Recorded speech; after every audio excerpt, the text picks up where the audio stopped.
और शुरुआत कर लेते हैं पश्चिम बंगाल से। व्हील चेयर पर बैठकर ममता बनर्जी ने बंगाल के घमासान में फिर से दम ठोका।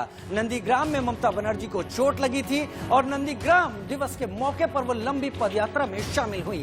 हुंकार भरते हुए कहा कि पश्चिम बंगाल में एक खेल होगा। कहने की जरूरत नहीं कि बंगाल की सियासी लड़ाई में नेताओं ने अपना सब कुछ दांव पर लगा दिया है। जख्मी होने के बावजूद मुख्यमंत्री ममता बनर्जी व्हील चेयर पर ही नंदीग्राम दिवस के मौके पर टीएमसी की 5 किलोमीटर लंबी पदयात्रा में शामिल हुई। घायल होने के बाद ये उनका पहला राजनीतिक कार्यक्रम है। खास किस्म के जूते पहनकर वो दोपहर 1:45 बजे महात्मा गांधी की प्रतिमा के पास पहुंची। रोड शो से पहले ममता ने सोशल मीडिया पर लिखा, हम अपनी लड़ाई जारी रखेंगे, हम निडर होकर लड़ेंगे। अब भी मुझे काफी दर्द हो रहा है, लेकिन मैं लोगों का दर्द ज्यादा महसूस कर रही हूँ। हमने अपनी जमीन की इस लड़ाई में बहुत नुकसान उठाया है। हमें और भी बहुत तकलीफ झेलनी पड़ेगी, लेकिन हम फिर भी लड़ेंगे। हम डरपोक लोगों के सामने कभी नहीं झुकेंगे।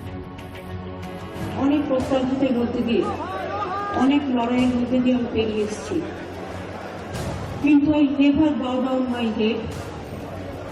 এবং এখনো বলি, যখনই কেউ আমাকে জিজ্ঞেস করেছে দিদি আপনার যন্ত্রণা কেমন আছে, আমি বলি যন্ত্রণা তখন থাকবে। আমাকে তো ডক্টর 15 দিন বেড রেস্ট করতে বলেছিলেন, কিন্তু আমি যদি বেড রেস্ট নিই তারা বাংলায় মানুষের কাছে পৌঁছবে কে? আর তাহলে তো যারা পরিকল্পনা করে, যারা চক্রান্ত করে, তারা সাকসেসফুল হয়ে যাবে। আমাকে বেরোতেই হবে এবং সে মনের জোর আমি আপনাদের কাছ থেকে পেয়েছি। এই কদিন মামাটি মানুষ যেভাবে উদ্বিগ্ন হয়েছেন, খবরাখবর নিয়েছেন, তাদের আমি বলি আমার যন্ত্রণা আছে, কিন্তু শারীরিক যন্ত্রণা থেকেও কি জানেন, হৃদয়ের যন্ত্রণা অনেক বড়। ममता बनर्जी नंदीग्राम में बुधवार शाम को घायल हो गई थी। उन्हें पैर में चोट लगी थी। ममता को शुक्रवार को अस्पताल से छुट्टी मिली। चोट लगने के बाद ये उनका पहला चुनावी कार्यक्रम है। इस बीच टीएमसी ने एक बार फिर अपने चुनावी घोषणा पत्र का ऐलान टाल दिया है। अगली तारीखों का जल्द ऐलान हो सकता है।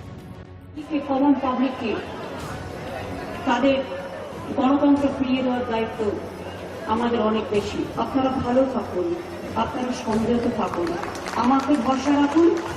আমি আবার বলছি, আমি হুইল চেয়ারে ভাঙা পায়ে আমি সারা বাংলা ঘুরে বেড়াবো আর খেলা হবে। सूत्रों के मुताबिक 15 मार्च से लगातार चुनावी रैलियों में हिस्सा लेंगी ममता। वो 15 मार्च को पुरुलिया, 16 मार्च को बांकुरा और 17 मार्च को झारग्राम में चुनावी रैली को संबोधित करेंगी। ममता पर नंदीग्राम में कथित हमले को लेकर शनिवार देर शाम स्पेशल ऑब्जर्वर विवेक दुबे और अजय नायक ने अपनी जांच रिपोर्ट चुनाव आयोग को सौंप दी। इसमें बताया गया कि ममता के साथ हुई घटना एक हादसा थी। उनके काफिले पर किसी भी तरह के हमले के कोई सबूत नहीं मिले हैं। ममता जी अब जितना मर्जी ड्रामा कर ले, उनका असली चेहरा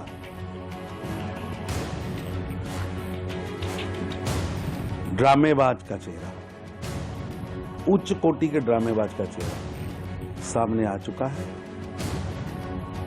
जनता समझ रही है कि हारी हुई बाजी जीतने के लिए वो कितना बड़ा खेल खेल रही है, लेकिन ये खेल कामयाब होने वाला नहीं। नाटक बहुत दिन तक नहीं चलेगा और लोग पहचान गए हैं कि ममता जी ने 10 साल क्या किया है और अभी वो क्या कर रही हैं। इसलिए मैं नहीं समझता कि जनता के प्रति कोई ममता जी के लिए सहानुभूति होगी, क्योंकि जिस सहानुभूति प्राप्त करने के लिए उन्होंने नाटक रचा, कॉन्स्पिरेसी रची, वो बेनकाब हो गई हैं और आने वाला समय बताएगा कि ममता जी कहाँ रहती है। और टीएमसी और ममता जिसे हमला बता रही हैं और बीजेपी नाटक। वहीं बड़ी खबर यह है कि बंगाल के नंदीग्राम में ममता बनर्जी के चोटकांड पर हुए हमले को लेकर चुनाव आयोग ने एक बड़ी कार्रवाई की है। इलेक्शन कमीशन ने ममता बनर्जी के सुरक्षा निदेशक विवेक सहाय को निलंबित कर दिया है। इसके साथ ही पूर्व मेदिनीपुर के एसपी और डीएम पर भी कार्रवाई की गाज गिरी है। बड़ी खबर, बंगाल में चोटकांड पर चुनाव आयोग की बड़ी कार्रवाई। 31 मार्च तक जांच रिपोर्ट तलब करने की बात है। सुरक्षा निदेशक विवेक सहाय निलंबित, पूर्व मेदिनीपुर के एसपी सस्पेंड और डीएम विभू गोयल पर भी कार्रवाई हुई है। ममता बनर्जी के सुरक्षा निदेशक को चुनाव आयोग ने सुरक्षा में लापरवाही का दोषी माना है। इसके बाद उन पर कार्रवाई की गई है। विवेक सहाय और हादसे को लेकर चुनाव आयोग ने क्या कुछ कहा, आपको बताते हैं। चुनाव आयोग को पर्यवेक्षकों की दी गई रिपोर्ट में बताया गया कि हादसे के दिन सुरक्षा निदेशक विवेक सहाय खुद बुलेट प्रूफ गाड़ी में बैठे थे, जबकि सीएम बनर्जी साधारण कार में थी। आयोग ने यह भी कहा कि ममता बनर्जी ने खुद सुरक्षा मानकों को तोड़ा, वो भी तब जब उनके साथ सिक्योरिटी डायरेक्टर मौजूद थे। आयोग का ये कहना कि जिस तरह की लापरवाही हुई वो खतरनाक साबित हो सकती थी और इस घटना के बाद चुनाव आयोग हर पार्टी के स्टार कैंपेनर्स को जल्द ही अब गाइडलाइंस जारी करने की तैयारी में भी है।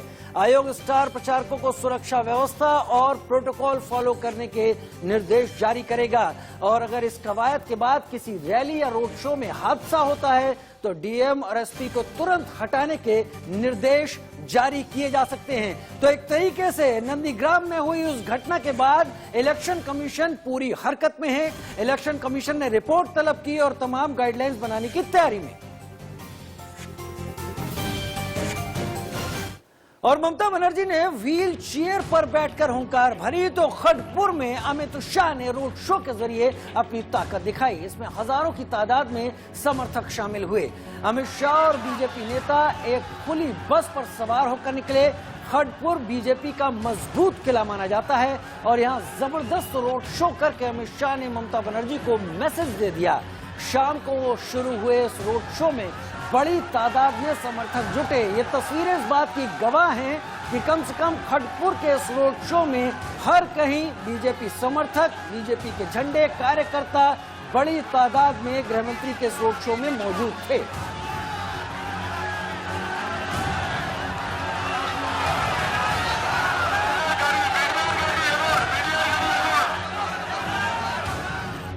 उधर आज बीजेपी ने बंगाल के लिए उम्मीदवारों की दूसरी लिस्ट जारी कर दी। इसमें 63 उम्मीदवारों का ऐलान किया गया। इस लिस्ट में टीएमसी छोड़कर बीजेपी में शामिल होने वाले राजीव बनर्जी को डोमजूर सीट से टिकट दिया गया है।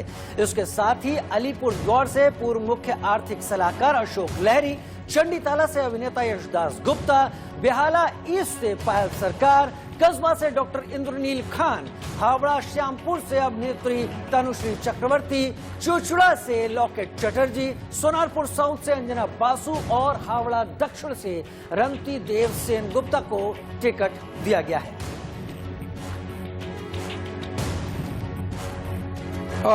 पहले दो फेज की हमने पहले से अनाउंसमेंट कर दी है सारी सीटों का। अब जो थर्ड फेज में 31 सीटें हैं।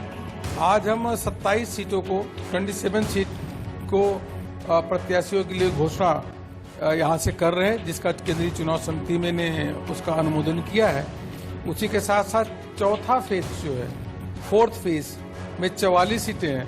44 सीटें में 36 सीटें 36 सीट की घोषणा आज पश्चिम बंगाल के यहाँ से कर रहे हैं।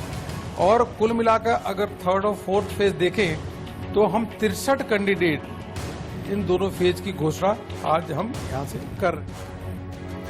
लेकिन लिस्ट जारी होना ही खास नहीं। सबसे खास बात यह है कि बीजेपी ने अपने 4 सांसदों को विधानसभा चुनाव में उतार दिया है।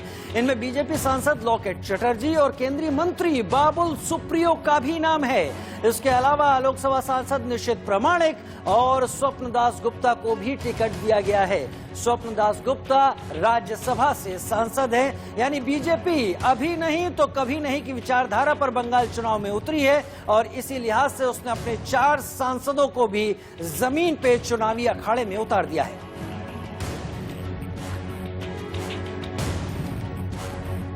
बंगाल के चुनावी घमासान में बीजेपी ने पूरी ताकत झोंक दी है। राज्य में पूर्वांचल के मतदाताओं को अपनी ओर लाने के लिए मनोज तिवारी बीजेपी के स्टार प्रचारक हैं। उनसे बातचीत की हमारे संवाददाता अजीत श्रीवास्तव। और बीजेपी प्रचारक हमारे साथ मनोज तिवारी जी मौजूद हैं। सबसे बड़ी बात, जिस हिसाब से स्टार कैंपेनर की लिस्ट में आपका नाम है, बंगाल हो या असम हो या केरल में, जिस हिसाब से आप तमाम जगहों पे घूम रहे, खासकर बंगाल की हम बात करेंगे। बंगाल में जो पूरा एपिसोड हुआ ममता दीदी के साथ, उसमें क्या रिएक्शन है? चोट लगने में उनको चोट लगी है, उनके पैर में, इसमें कोई दो राय नहीं है। लेकिन चोट आपकी गाड़ी में आपके कारण लगी, आपके असावधानी से लगी, उसको ये कहना कि हमारे ऊपर अटैक हो गया, उसका राजनीतिक लाभ लेना, और चोट लगने के बाद आप देखते होंगे जिसको चोट लगती है वो डॉक्टर के पास जाता है, उनको है जल्दी मीडिया वाले आओ मेरी हाँ मीडिया, तो लोगों को डाउट होता है। चोट लगी लेकिन चोट आपकी असावधानी से लगी, उसमें आप राजनीतिक अस्पताल तलाश रहे हैं, वो गड़बड़ है। क्या लग रहा है कि टीएमसी को बीजेपी किस हिसाब से मात देते नजर आए? चूंकि पश्चिम बंगाल की जनता को पिछले 10 साल में बहुत चोट पहुंची है और उन्होंने तय कर लिया है कि अब टीएमसी दरकार नहीं, ममता दीदी दरकार नहीं, এটা চলবে না, মা মাটি মানুষ রুদন করছে, তাহলে দিদি তুমি দরকার নেই, टीएमसी दरकार नहीं, ये लोग बोल रहे हैं। हरे कृष्ण हरे हरे, बीजेपी गोरे गोरे। कितनी सीट की उम्मीद आप करके चल रहे हैं? हम लोगों ने तो 200 सीट की उम्मीद की है, लेकिन जिस प्रकार का माहौल है और जैसी घबराई हुई ममता दीदी लग रही हैं, वो लगता है 225 न हो जाए। लेकिन बंगाल के चुनावी घमासान में किसान नेताओं ने बीजेपी के लिए मुश्किल खड़ी कर दी है। कृषक मोर्चा महापंचायत की तरफ से सिंगूर में एक बड़ा जुलूस निकाला गया। इस जुलूस में भारतीय किसान यूनियन नेता मेधा पाटकर और सिंगूर कृषि भूमि संरक्षण समिति के संयोजक बेचारम मन्ना भी शामिल हुए।